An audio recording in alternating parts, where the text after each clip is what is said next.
네, 그럼 지금부터 오세훈 서울시장께서 8.15 집회 관련 서울시 입장을 발표하도록 하겠습니다. 존경하는 서울시민 여러분, 성숙한 시민의식으로 사회적 거리두기와 방역 조치에 협조를 해주시는 시민 여러분께 진심으로 감사드리겠습니다. 현재 신규 확진자가 1,000명 이상 발생하는 날이 35일간 지속되고 있고 서울시 확진자도 500명 이상 발생하고 있어서 사회적 거리두기 4단계에 따른 코로나19 확산 차단을 위해 전 시민이 고통을 분담하고 있는 참으로 엄중한 상황입니다. 특히 최근에는 델타 변이 출현에 따른 백신 접종 후 돌파 감염이 지속적으로 증가하고 있어서 더욱 철저한 방역과 검사 그리고 치료에 만전을 기해야 하는 상황입니다. 이러한 엄중한 상황에도 불구하고 광복절 연휴에 대규모 집회를 예고하고 있는 여러 단체에 대해 시민의 생명과 건강을 위해 예정하고 있던 집회 취소를 요청드리는 바입니다. 지난해 광복절 집회 역시 결과적으로는 코로나 2차 대유행의 단초였다는 논란과 함께 국민적 비난이 생긴 바가 있습니다. 코로나19 4차 대유행으로 인한 최고 4단계 거리두기로 막대한 고통을 받고 있는 소상공인 자영업자분들은 지난해의 악몽이 되풀이될까 걱정이 크다며 벌써부터 한숨을 쉬고 계십니다. 안 그래도 힘든 상황에서 집회가 열리면 참가자들의 소란으로 영업에 막대한 지장을 입고 집회 이후에도 광화문은 집단 감염 지역이라는 오명이 붙을까 봐 불안감을 호소하고 계십니다. 현재 경찰청이 통보한 광복절 집회 신고 단체는 총 38개 190건입니다. 감염병 예방법에 근거해서 서울시는 이들 단체 모두의 집회 금지를 통보한 바가 있습니다.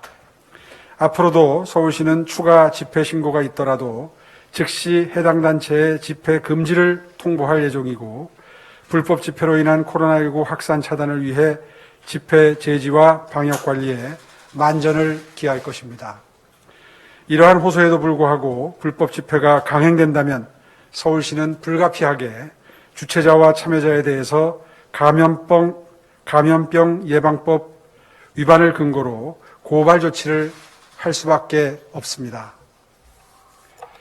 물론 정치적 의사표현의 자유는 보장되어야 합니다마는 그 자유가 오히려 다른 사람들에게 해가 되고 공공의 이익에 위협이 된다면 때로는 제한될 필요가 있겠습니다. 코로나19 4차 대유행의 시기에 참고 견디며 묵묵히 정부의 4단계 방역지침에 응해 주시는 대다수 국민들이 있음을 잊지 말아주시기 바랍니다. 또한 하루하루 힘겹게 버티면서도 정부의 4단계 방역지침에 동참하고 계신 소상공인 자영업자분들의 고통도 헤아려 주시기를 간곡히 요청드립니다. 끝으로 시민 여러분께서도 광복절 연휴 기간 이동을 최대한 자제해 주시고 방역 강화에 동참해 주시기를 간곡히 요청드리겠습니다. 감사합니다. 네, 이어서 기자단 질의응답을 하도록 하겠습니다. 먼저 뉴시스 하정민 기자의 질문입니다. 정부가 민노총 불법 집회도 엄중 대응하겠다고 밝혔지만 집회 후 위원장 구속 등의 조치만 있었을 뿐 실제 집회는 진행되었습니다. 이런 조치에 대해 사후 약방문이라는 지적이 나오고 있는데 서울시에서는 집회 자체를 처음부터 하지 못하게 하는 방법까지도 고려하고 있는지요? 있다면 어떤 방법까지 사용할 계획인지 궁금합니다. 예, 좋은 질문 감사합니다. 방금 전에 말씀을 드렸던 것처럼 그동안 신고된 집회에 대해서는 모두 예외 없이 집회 금지 통보를 이미 했습니다. 그리고 광복절 연휴에 개최되는 집회는 사실상 불법 행위에 해당합니다. 그래서 서울경찰청과 원천적으로 집회 장소를 차단하는 방안을 지속적으로 논의 중에 있고 우리 시는 집회 예상 장소에 하루 101명의 현장 근무 직원을 배치해서 경찰과 함께 불법 집회를 원천 차단할 예정입니다. 지난번 민노총 집회 때도 그렇게 했지만 이번에도 필요하게 되면은 지하철역 무정차 통과, 시내버스 우회, 그리고 역 출입구 통제 등 가능한 집회 인원 집결을 막는 계획을 시행하도록 하겠습니다.